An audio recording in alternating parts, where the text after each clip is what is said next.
काढू द्या ना, काय होतं, मोर्चे काढले नाही, त्यांना दमले पाहिजे ना थोडे दे. आई तर खायला मिळालेलं लई दिवस त्यांना. 16% आरक्षण मराठ्यांचं खाल्लं आत्तापर्यंत त्यांनी. त्यामुळं या रस्त्यावर काय होतं, सरकार मजा बघते त्यांची, हिंडून द्या, येते थोडी येते माघारी पुन्हा. त्यांच्या म्हणण्यावरती कायदा चालत नसतो दादा, ते म्हणतील तसंच होत नसतं. ते म्हणजे काय कायदा नाहीत, त्याच्यामुळं ते म्हणतील तसं होणार नाही. मराठ्यांचं हैदराबादचं गॅजेटियर आहे, त्या आधारे GR काढलेला आहे. आणि आता येत्या आठवड्यात पश्चिम महाराष्ट्रातला सुद्धा सातारा संस्थांच्या गॅजेटियरच्या आधारे, अंग संस्थांच्या गॅजेटियरच्या आधारे तो सुद्धा GR निघतोय. ते पण सुद्धा पुढचं लगेच सांगितलं तुम्हाला, तो पण निघतोय. कारण आमचं प्रत्येक गोष्ट ही आधार घेऊन केलेली, त्याच्यामुळं आमच्या किती बोंबलो द्या, धक्का सुद्धा लागत नाही मराठ्याच्या आरक्षणाला, GRला सुद्धा. मात्र एक आम्हाला खंत आहे राव,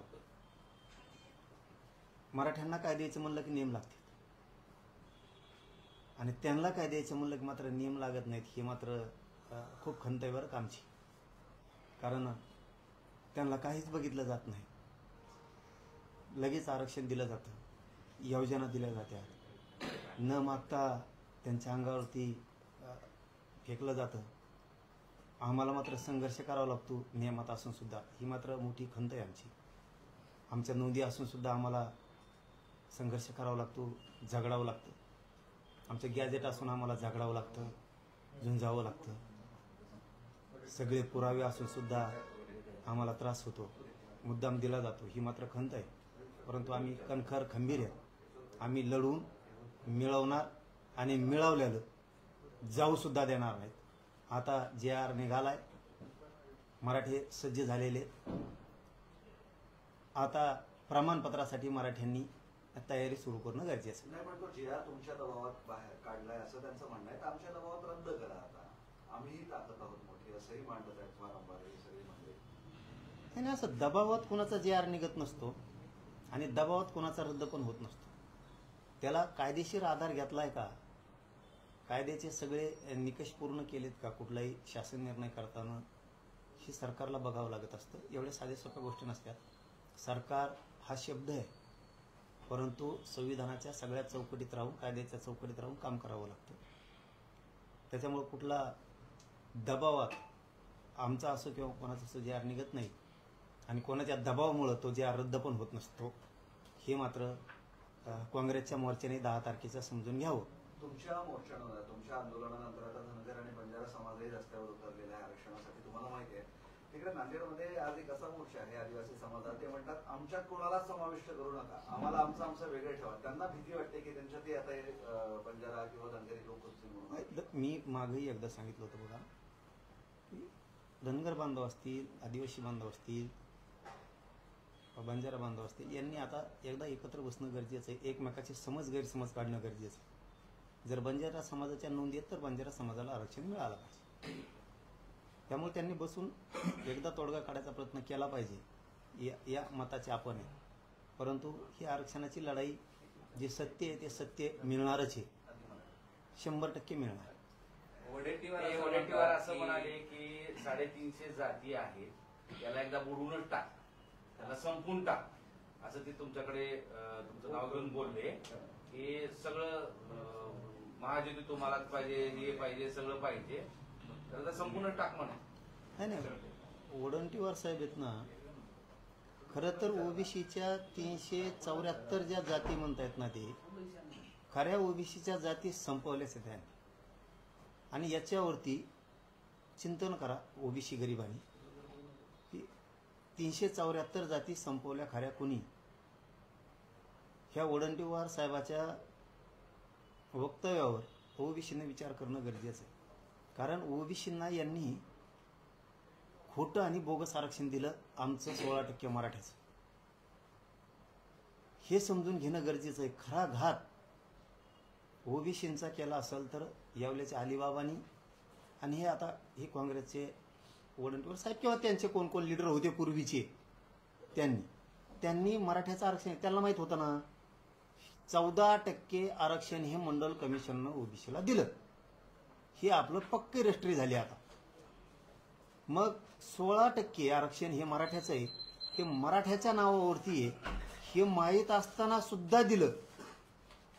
याचा अर्थ ओबीसीची खरी फसवणूक आणि वाटोळं जर उद्ध्वस्त कोणी केलं असेल तर ओबीसीच्या नेत्यानंच ओबीसीला उद्ध्वस्त केलं. कारण आमचं आरक्षण आम्हाला 16% माघारी मिळणार आहे. अहो ज्यांनी दिलं त्यांचा उपकार नाही आणला. ज्यांनी दिलं आमचं तर दिलं हो, आमचं तर वाटोळच केलं देणारांनी. आमचं ज्यांनी आमचं 16% आरक्षण 1954 दिलं, उदाहरणार्थ पवार साहेब आहे, त्यांनी आमचं वाटोळं केलं समजा, पण त्यांनी आमचं दिलं. अहो ज्या पवार साहेबांनी यांना आरक्षण दिलं त्यांचा सुद्धा उपकार ठेवला येईनी. वडीलकीवर असं म्हणतात की सत्तेची दादागिरी आहे आणि एकाच समाजाला एवढं कसं द्यायचं. आणि शिवाय त्यांनी असं म्हटलंय द्यायचंच असेल तर तुमच्या हातामध्ये बंदूक आणि तलवारी द्या आणि छाटून टाका आमच्या सगळ्यांची मुलगी. ती प्रयोग त्यांना करायचा.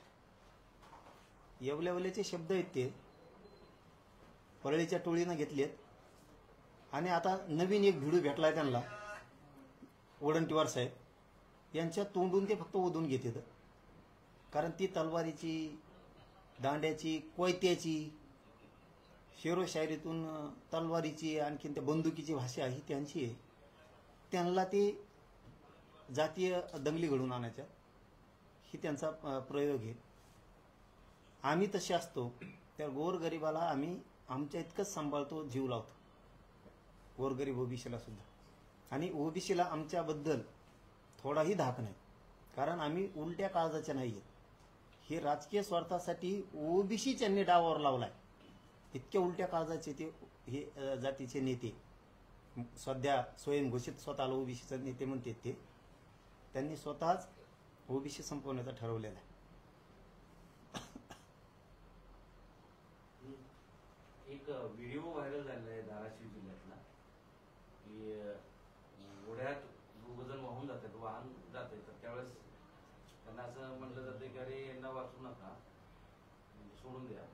काय वाक्य काहीतरी वंजारायचे आहेत असं काहीतरी शब्द काहीतरी म्हणून कसं जमायचं पक्का माहित पाहिजे. काहीतरी उत्तर देता येईल मला. प्रश्नच काय. त्याच्यामध्ये असं एक व्हिडिओ व्हायरल होतो आहे सध्या आणि त्याच्यामध्ये असं म्हटलं जात आहे की 2 मोटरसायकलवाले पुरात वाहून जात आहेत आणि त्याच्यावरती गोपीनाथ मुंडेंचा फोटो आहे आणि त्यामुळे बाकीचे जे आहेत ते मरुद्या वंजाराचे आहेत असं म्हटलं गेलं. नाही, काही एकाचं 2 जोडलं असत. इतके भावनाशून्य लोक नाही आहेत, इतके माणुसकी सोडलेले लोक नाही आहेत. त्यांच्याच कुणीतरी जोडलं असेल ते वातावरण दूषित होण्यासाठी. कारण त्यांना तो नाद आहे. जसं की त्यांनी आता त्यांच्याच दसऱ्या सुद्धा दूषित केलं ते त्यांना सवय आहेत. त्यामुळे ते त्यांचंच कुणी असेल दुसऱ्यावर ढकली देईल ते. त्यामुळे त्याच्यावर काय उत्तर द्यायची गरज नाही आपल्याला आणि त्या विषयाला महत्त्व द्यायची पण काही गरज नाही. पण हे असं असेल तर अहो बनाव करू शकते. कुठल्या लेवलला गेलाय हा एक प्रश्न उपस्थित होतो. त्यांना कळायला पाहिजे ना कोणत्या लेवलला घेऊन चाललेत.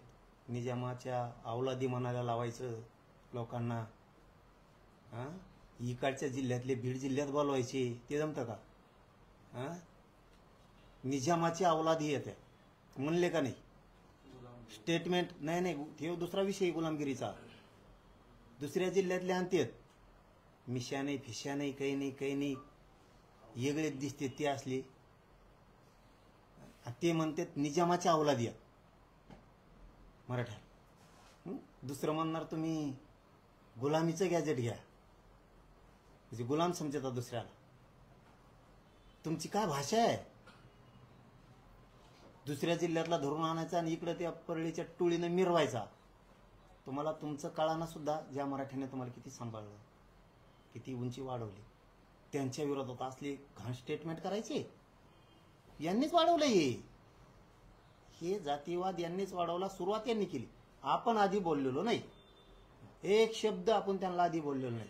एक शब्द ते बोलल्यावर मात्र मी सोडू शकत नाही. जातवाने भाऊ, माझ्या जातीला हिनवत असेल ना कुणी, मी नाही सहन करू शकत. आणि जे तुमचा प्रश्न आहे ना त्याबद्दल तर मराठ्याकडून किंवा बहुजनाकडून हिंदूकडून असं होऊच शकत नाही.